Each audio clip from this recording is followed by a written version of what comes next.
राजकीय नेत्याचं मरण मरणात नाही, तर त्याच्या बदनामीत आहे हे सरकारनं लक्ष करून घ्यावं आणि त्याचं मरण मतपेटीत आम्ही दाखवल्याशिवाय राहणार नाही हे सरकारनं समजून घ्या। आम्ही तुम्ही जेवढे आम्हाला सोपे समजता तेवढा सोपा बच्चू कडू नाही, कारण त्याच्या मागं आडनाव कडू आहे। समोर जरी बच्चू असेल तो उसमें पीछे जो है ना वो कडू है, ये ख्याल में रखना चाहिए। 5 जुलै म्हणजे माझ्या जन्मदिवसापासून डॉक्टर पंजाबराव देशमुख यांच्या गावापासून ही यात्रा आम्ही सुरू करू 1 वाजता आणि तिथून यवतमाळचं खडका, कोणतं गाव आहे, चिल्ला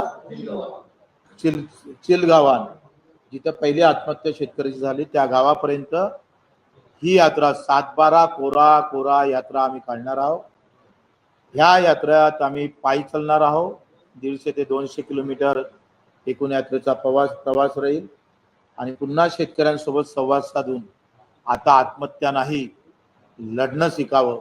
माझ्या शेतकऱ्याच्या आत्महत्या थांबल्या पाहिजे। 6 महिन्यात 1000 लोकांच्या आत्महत्या ही लहान गोष्ट नाही आहे, तुमच्या आमच्यासाठी मोठी गोष्ट आहे आणि मोठी दर्दनाक आहे।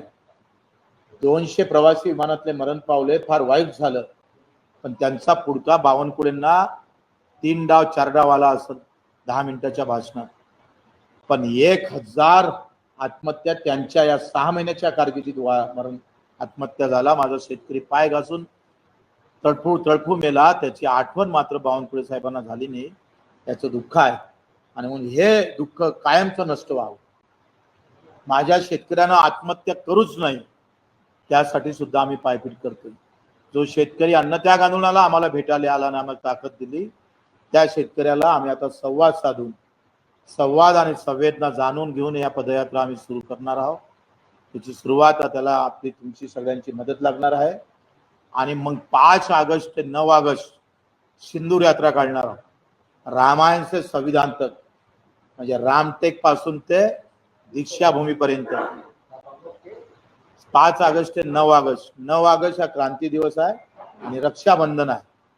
हे सिंदूर वाचवाचं काम माझ्या 3.5 लाख महिलांचं सिंदूर सरकारच्या धोरणामुळे पुसल्या गेलं, ते सिंदूर पुसण्याचं वेळ येऊ नये। दीक्षाभूमीवर आम्ही 9 ऑगस्टला मोदी साहेब आले तर फार चांगलं, देवेंद्रजी आले तर फार चांगलं, त्यांचे प्रतिनिधी आले तर त्याच्यापेक्षा चांगलं, नाही आले तर त्यांच्या पोस्टरला आम्ही सगळ्या आत्महत्याग्रस्त भगिनी राखी बांधून त्यांना आम्ही आवाहन करणार आहोत।